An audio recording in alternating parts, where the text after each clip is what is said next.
आज के टाइम में मेनली लोग 4 तरीक़ों से पैसा कमा रहे हैं। जॉब करके, सेल्फ एम्प्लॉयड बन के, बिजनेस करके या फिर इन्वेस्टमेंट करके। अब अगर मैं आपसे ये पूछता हूँ कि इन चारों में से कौन से ऐसे लोग हैं जो आने वाले 10 या 20 साल बाद अपनी लाइफ को फुल्ली इंजॉय कर रहे होंगे, वो भी पैसों की बिना चिंता किए। जॉब करने वाले लोग, अगर वो 10 साल बाद भी अपनी उसी जॉब और पोजीशन पर अटके हुए होंगे तो बिल्कुल नहीं। सेल्फ एम्प्लॉयड, हाँ ये ऑप्शन आपको ज़्यादा पैसा कमाकर ज़रूर दे सकता है, बट 10 साल बाद भी आपकी सेम वही सिचुएशन होगी जो कि पहले थी। मतलब आपके पास अपनी फैमिली के लिए तो क्या, अपने खुद के लिए भी टाइम नहीं होगा। अब यही 2 ऑप्शंस बचते हैं जो कि आपके इस ड्रीम को पूरा कर सकते हैं। और मैं ये ऐसा किस लिए कह रहा हूँ, ये आपको अभी पता चल जाएगा। इस पिक्चर पर ज़रा गौर कीजिए। इसमें 2021 के हिसाब से दुनिया के टॉप 10 अमीर लोग हैं। इनमें ना तो कोई जॉब करने वाला है और ना ही कोई सेल्फ एम्प्लॉयड है। ये सारे लोग या तो बिजनेसमैन हैं या फिर इन्वेस्टर्स हैं। और ये इतने अमीर कैसे बन पाए हैं, सिर्फ और सिर्फ अपनी पैसिव इनकम के ज़रिए।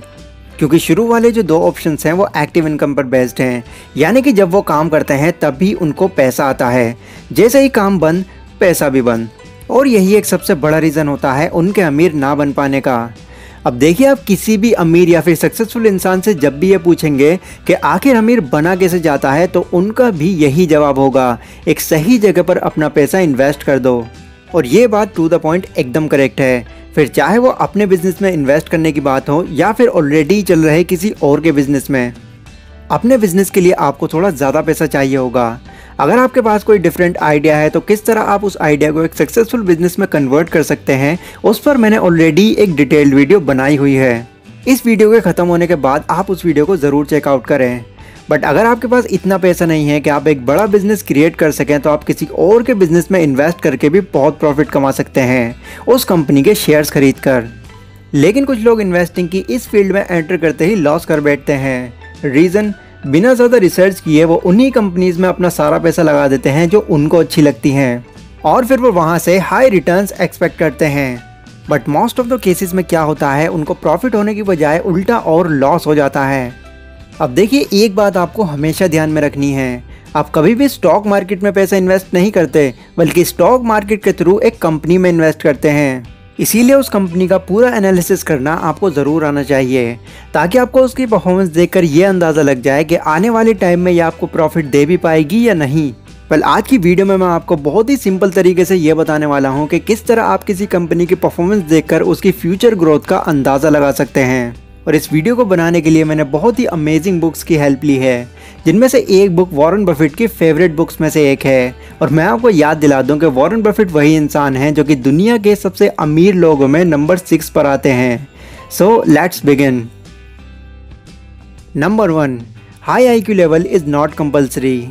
अब देखिए, मैक्सिमम लोग ये मानते हैं कि शेयर मार्केट में तो पैसा इन्वेस्ट करने के लिए एक हाई आईक्यू लेवल की ज़रूरत है, पर हम तो एक्सपर्ट हैं नहीं, इसलिए हमारा पैसा यहाँ डूब ही जाएगा। और इसी सोच के साथ वो हमेशा ही शेयर मार्केट से दूर रहते हैं।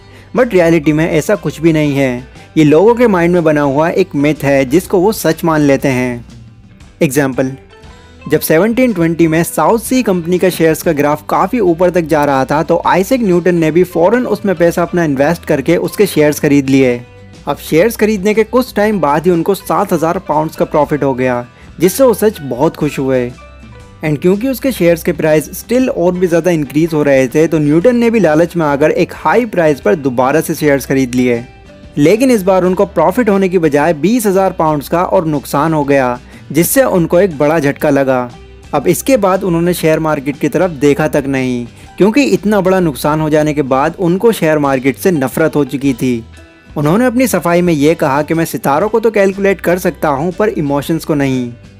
अब देखिए, शेयर मार्केट एक ऐसी फील्ड है जहाँ पर अगर आपको सच में प्रॉफिट कमाना है तो आपके अंदर इन 3 चीज़ों का होना बहुत ज़रूरी है: लर्निंग, पेशेंस एंड डिसिप्लिन।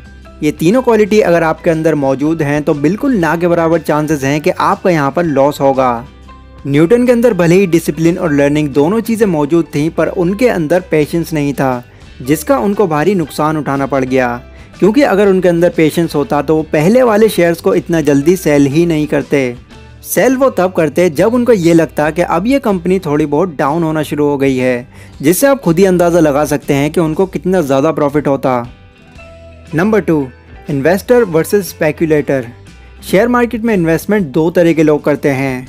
एक होते हैं रियल इन्वेस्टर्स, जो कि किसी भी कंपनी में अपना पैसा इन्वेस्ट कर देने से पहले उस कंपनी की पूरी तरह से रिसर्च करते हैं। और दूसरे वो होते हैं जो कि खुद को मानते तो इन्वेस्टर्स हैं पर असल में वो स्पेक्यूलेटर्स होते हैं। यानी कि किसी ने अगर उनसे ये बता दिया अरे भाई उस कंपनी का शेयर बहुत ऊपर जा रहा है, तो वो बिना ज़्यादा दिमाग दौड़ाए उस कंपनी का शेयर खरीद लेंगे बिना उसकी किसी भी तरह की रिसर्च किए, और फिर ये एक्सपेक्ट करते हैं कि यहाँ से हम हाई प्रॉफिट अर्न कर लेंगे। वेल, स्पेक्यूलेटर्स यूजली सिर्फ शॉर्ट टर्म के खिलाड़ी होते हैं। वो शुरुआत में तो थोड़ा बहुत प्रॉफिट अर्न कर लेते हैं, बट वही सेम स्ट्रेटजी बार बार दोहराने से वो एकदम लॉस में आ जाते हैं। और उनके साथ भी एग्जैक्ट वही सीन होता है जो कि न्यूटन के साथ हुआ था। बेंजामिन ग्राहम अपनी द इंटेलिजेंट इन्वेस्टर बुक में ये बताते हैं कि आपका पैसा बहुत कीमती है, इसलिए उसको कहीं भी इन्वेस्ट कर देने से पहले ये पता कर लें कि जहाँ भी आप इस पैसे को इन्वेस्ट करने जा रहे हैं उस कंपनी पर ट्रस्ट किया भी जा सकता है या नहीं। क्योंकि देखो, सिंपल सा फंडा है, अगर आपको यही पता नहीं होगा कि आपको जाना कहाँ है तो आप जाओगे कहाँ, खो जाओगे। तो इसीलिए अब मैं आपके साथ कुछ ऐसे की पॉइंट शेयर करने वाला हूँ जिससे आप स्टॉक मार्केट की हर एक कैटेगरी को बहुत आसानी से जान पाएंगे, और फिर आप एक स्पेक्यूलेटर नहीं एक रियल इन्वेस्टर बनके प्रॉफिट कमा पाएंगे। Number 1, slow growers. इस कैटेगरी की कंपनीज वैसे तो काफ़ी पुरानी और इस्टेब्लिश कंपनीज होती हैं, पर इनकी ग्रोथ पूरी तरह इकोनॉमी पर डिपेंड करती हैं। इसीलिए इनका पर ईयर ग्रोथ रेट सिर्फ 4 से 8% तक का होता है। एग्जाम्पल के लिए कोलगेट, इस तरह की कंपनी सालों में जाकर एक नया फ्लेवर लॉन्च करती हैं, वो भी अगर चल गया तो ठीक, वरना उसके आ जाने के बाद भी ग्राफ वहीं पर अटका रहता है। हालांकि इस तरह की कंपनीज के शेयर्स काफ़ी हद तक सेफ होते हैं, पर इंटरेस्ट भी आपको यहाँ पर बहुत ही कम मिलता है। नंबर 2, स्टालवर्ट्स। अब कहने को तो ये कंपनीज भी काफ़ी ज़्यादा पुरानी होती हैं, पर इनकी ग्रोथ स्लो ग्रोवर्स के मुकाबले डबल से भी ज़्यादा होती है, यानी कि 18 से 25% पर ईयर तक। और ये वो कंपनीज होती हैं जिनकी ज़रूरत आपको अपने डेली बेसिस के काम पर पड़नी ही पड़नी है, जैसे कि Reliance, Nestle etcetera. Number 3, fast growers. अब इनमें वो कंपनीज आती हैं जिनकी अभी स्टार्टिंग चल रही होती है, मतलब वो कंपनीज अभी नई इस्टेब्लिश हुई होती हैं। ये कंपनीज अगर ग्रो कर जाती हैं तो ये आपको परसेंट में नहीं बल्कि 20, 30, 50 गुना तक प्रॉफिट दे सकती हैं।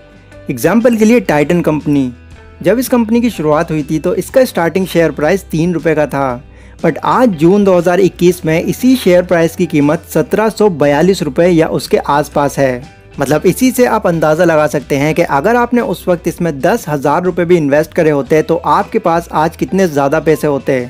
लेकिन इधर ये बात भी सच है कि न्यू कंपनीज़ की ग्रोथ बिल्कुल सेम नहीं होती, कोई स्लोली ग्रो होती है तो कोई बहुत जल्दी ग्रो हो जाती है। Number 4, cyclicals. ये कंपनी ज़्यादातर लग्जरीज प्रोडक्ट बेचती हैं और इनका स्टॉक प्राइस भी बहुत हाई होता है, जैसे कि लग्जरीज कार और एक्सपेंसिव मोबाइल जैसी कंपनीज एट्सेट्रा। इनके share price usually festival season पर ही ग्रो होते हैं, क्योंकि वो उस वक्त अपना नया प्रोडक्ट लॉन्च करते हैं। पर ये न्यू इन्वेस्टर्स के लिए थोड़ा रिस्की हो सकता है, क्योंकि इनके शेयर प्राइस सिर्फ थोड़े टाइम के लिए ही बूम करते हैं, फिर एकदम से नीचे आ जाते हैं। Number 5, turn around. ये ऐसी कंपनीज होती हैं जो इस वक्त बहुत बुरा टाइम देख रही होती हैं, मतलब इनका शेयर प्राइस बिल्कुल नीचे की तरफ होता है, पर जैसे ही इनको थोड़ा बहुत सपोर्ट मिलता है ये वापस से स्टैब्लिश हो जाती हैं। एग्जाम्पल के लिए मैगी, जब साल 2015 में मैगी के सैंपल को रिजेक्ट कर दिया गया था तो बहुत सारे शहरों में लोगों ने इसको खाना छोड़ दिया था। इवन बहुत सारे शहरों में तो इसको बैन भी कर दिया गया था। उस वक्त इसके शेयर प्राइस बिल्कुल डाउन हो चुके थे, पर धीरे धीरे इसने अपनी क्वालिटी को और इम्प्रूव किया और मार्केट में दोबारा से कमबैक भी किया। एंड अगर आपको पता हो तो ऐसा ही कुछ अभी रिसेंट टाइम में कोका कोला के साथ भी हुआ था, जब क्रिस्टियानो रोनाल्डो ने कोका कोला को हटाकर वाटर पीने की सलाह दे दी थी। उनके सिर्फ इतना कर देने से ही उसके प्राइस एकदम से नीचे आ गए थे। हालांकि कुछ ही टाइम में कोका कोला ने अपने आप को दोबारा से मेंटेन कर लिया। तो टर्न अराउंड वाले केसेस में कोई भी कंपनी बहुत ज़्यादा प्रॉफिट दे सकती है, बस आपको इसके लिए हर वक्त अपडेटेड रहना होगा। अब वैसे तो बहुत सारी एप्लीकेशंस हैं जिनके थ्रू आप स्टॉक मार्केट में अपना पैसा इन्वेस्ट कर सकते हैं, बट मुझे जो पर्सनली काफ़ी इंप्रेसिव एप्लीकेशन लगती है उसका नाम है गाइस एंजल ब्रोकिंग, जो कि 1 करोड़ से भी ज़्यादा यूज़र्स के साथ एक अवार्ड विनिंग एप्लीकेशन है। और इसमें अपना डीमैट अकाउंट भी आप बिल्कुल फ्री में ओपन कर सकते हैं। बस आपके पास पैन कार्ड, आधार कार्ड और एक बैंक अकाउंट मौजूद होना चाहिए। अकाउंट ओपन करने के लिए डिस्क्रिप्शन में दिए गए लिंक पर आपको सिर्फ क्लिक करना है, जिससे आपके सामने एक ऐसा पेज खुलकर आएगा। उसके बाद आप आगे का सारा काम खुद ही कंप्लीट कर लेंगे, क्योंकि इसका अकाउंट ओपनिंग प्रोसेस बहुत ज़्यादा ईजी है और ये गवर्नमेंट ऑथराइज्ड एप्लीकेशन है, इसलिए फ्रॉड होने का तो यहाँ पर कोई चांस ही नहीं बनता। एंड एट द एंड आपको यहाँ पर time to time gift vouchers भी मिलते रहते हैं। तो आज ही आप एंजल ब्रोकिंग के थ्रू अपना डीमेट अकाउंट ओपन करके अपने हिसाब से किसी भी कंपनी के शेयर्स खरीद सकते हैं। लाइक और शेयर कीजिए अगर ये वीडियो आपको ज़रा भी यूज़फुल लगी हो तो। एंड मुझसे और भी ज़्यादा कनेक्टेड रहने के लिए आप मुझे इंस्टाग्राम पर भी फॉलो कर सकते हैं। तो मैं मिलता हूँ अपनी अगली वीडियो में, तब तक के लिए टेक केयर।